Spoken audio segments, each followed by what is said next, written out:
விஜயை பத்தி பெருசா நினைக்கிறாங்கல்ல, நினைக்கிறதுக்கு அடிப்படை என்ன? அவருக்கு வர்ற கூட்டத்தை வச்சுதானே. நான் ஒரு சின்ன கேள்வி கேட்கிறேன். விஜய்க்கு ஒரு பிரம்மாண்டமான கூட்டம் வந்து அந்த கூட்ட நெரிசல்லையே 41 பேர் மாண்டு போனது எங்க?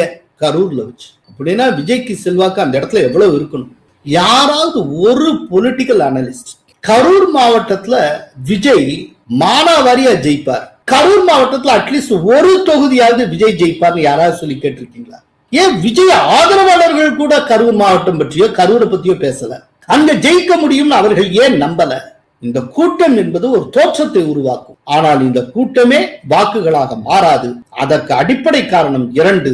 ஒன்று, விஜயனுடைய கட்சிக்கென்று சிறப்பான கட்டமைப்பு, ஆர்கனைசேஷன் ஸ்ட்ரக்சர் இல்லை. 2வது, விஜய் கூட்டணி அமைக்காமல் போனது மிகப்பெரிய பொலிட்டிக்கல் பிளண்டர். இந்த 2ம் இல்லாத எவரும் ஆட்சியை பிடிக்கவே முடியாது, சிறப்பான முறையில் ஜெயிக்கவும் முடியாது.